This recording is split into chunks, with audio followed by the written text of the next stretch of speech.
নাম তুফান। বছরে এক আধবার আসি, যখন আসি তখন প্রলয় ঘটে, আর যখন যাই নিজেকে যারা ভগবান মনে করে তারা তাদের অস্তিত্ব খুঁজে বেড়ায়।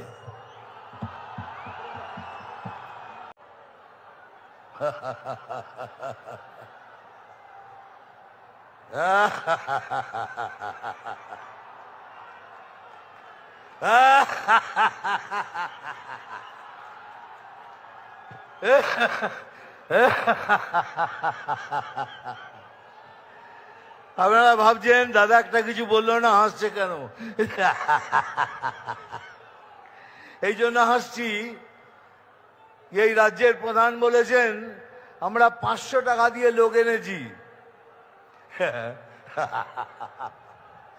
500 টাকা দিয়ে এত লোক, বাপরে বাপ। তাহলে ভাবুন আপনি 1500 টাকা দিয়ে কত লোক আনেন। আমরা 500 টাকা দিয়ে লোক আনি, আপনার 1500 টাকায়ও লোক জমে না। এই জন্য এই ভাতা ওই শ্রী এইসব দিয়ে লোককে টুপি পরিয়ে এখানে নিয়ে আসেন। এই জন্য আসছি, আরো আসছি আরেকটা কারণে। উনি বলেছেন কি আমাদের গলায় দড়ি দিয়ে মরতে। আমি বললাম ঠিক আছে আমরা মরবো, আমরা গলায় দড়ি দিয়ে মরবো, কিন্তু আপনি কথা দিন আপনি রেল লাইনের মাথা দিয়ে দেবেন। আপনারা সবাই রেল লাইনে মাথা দেবেন, আমরা গলায় দড়ি লাগিয়ে ঝুলে পড়বো। এই জন্য আসছিলাম। আর জন্য আসছিলাম, এই ধর্ণা দিয়েছেন কিসের জন্য পড়ে জানলাম। একটা লোকের 389টা ছেলে মেয়ে, একজনের 389টা ছেলে মেয়ে, একজনের 310টা। উনি ধর্ণা দিয়েছেন তুই 400 করিসনি কেন? আমি এসআইআর নিয়ে লড়ছি, 389 থেকে 400 করিসনি কেন? কেন সুপ্রিম কোর্ট বলেছে এটা অসম্ভব, বৈজ্ঞানিকভাবে অসম্ভব। ইনি 389 জনের বাবা। তা আমি সেই বাবার সাথে দেখা করতে চাই, আমি ওনার পায়ে হাত দিতে চাই যে দাদা আপনি কি খান, আপনি একটু দয়া করে বলুন আপনি কি খান। একজনের 310টা ছেলে মেয়ে, আমি তার পায়ে হাত দিয়ে বলতে যাই দাদা আপনি কি খান। ওই তাদের জন্য উনি লড়ছেন, এটা ভাববেন না আপনাদের জন্য লড়ছে। ও 310 কেন 325 হয়নি, ওই জন্য লড়ছেন। সুপ্রিম কোর্ট বলেছে এটা অসম্ভব, বৈজ্ঞানিকভাবে এটা সম্ভব নয়। তাহলে 389টা যা ছেলে মেয়ে, একটা মৌজাতে তো 600 সিট থাকে, 600 ভোটার, ওই একজনই আমাদের হারিয়ে দেবে। ওই একজন 389টা ভোট দিয়ে আমরা হেরে যাব। আর এত হাসি পায় যখন উনি বলেন 1 মিনিটের মধ্যে তোদের কেটে শেষ করে দেবো। বলে আমি আসি বলিয়ে বাঙালি হিন্দুরা বেঁচে আছে, এই তো 1 মিনিটের মধ্যে সবাইকে জড়ো করে তোদের ফেলে দেবো। সেই জন্য খুব হাসি পাচ্ছে আমার। আপনি 1 সেকেন্ড এত সময় নিচ্ছেন, একটু বলুন না পুলিশকে নিরপেক্ষ হয়ে যেতে। 30 সেকেন্ডের মধ্যে খেলা শেষ করে দেবো।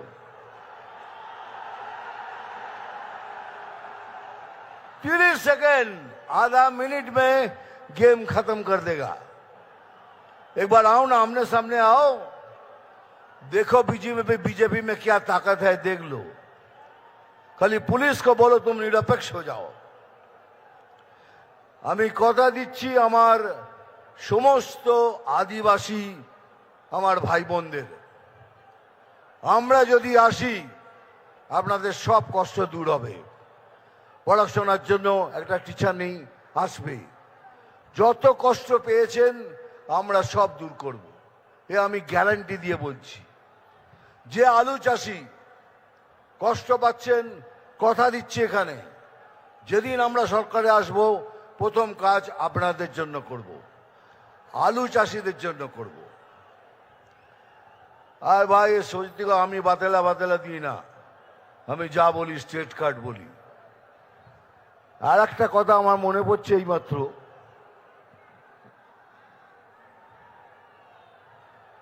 মানে যত ধরনের মিথ্যে কথা উনিই বলেন। আমি বলি কি, উনি 10 জন পলিটিশিয়ানের মধ্যে ভারতবর্ষের উনি একজন।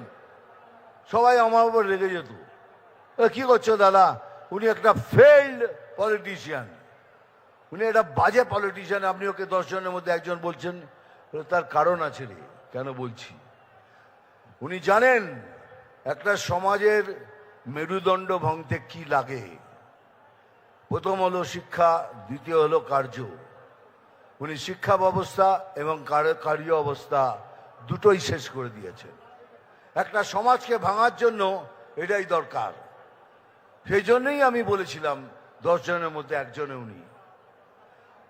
দুনিয়াতে অনেক ধরনের চিফ মিনিস্টার দেখেছি, এই রকম চিফ মিনিস্টার দেখিনি যিনি কথায় কথায় মিথ্যে কথা বলেন। এত মিথ্যে বলেছেন যার মিথ্যে বলার সময় নেই।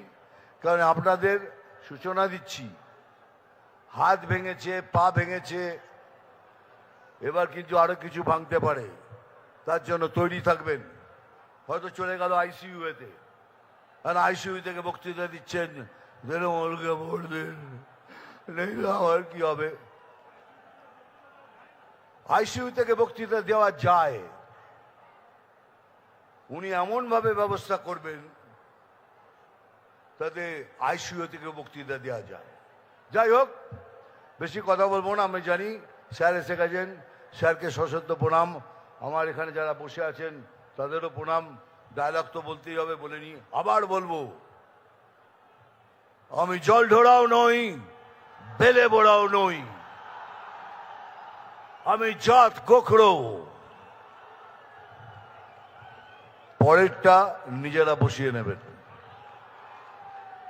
আরে এটা সিনেমার ডায়লগ, এটা মনোরঞ্জন করার জন্য বলি।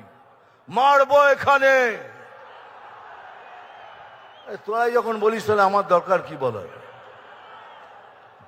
নাম তুফান, বছরে 1-8 বার আসি, যখন আসি তখন প্রলয় ঘটে, আর যখন যাই নিজেকে যারা ভগবান মনে করে তারা তাদের অস্তিত্ব খুঁজে বেড়ায়।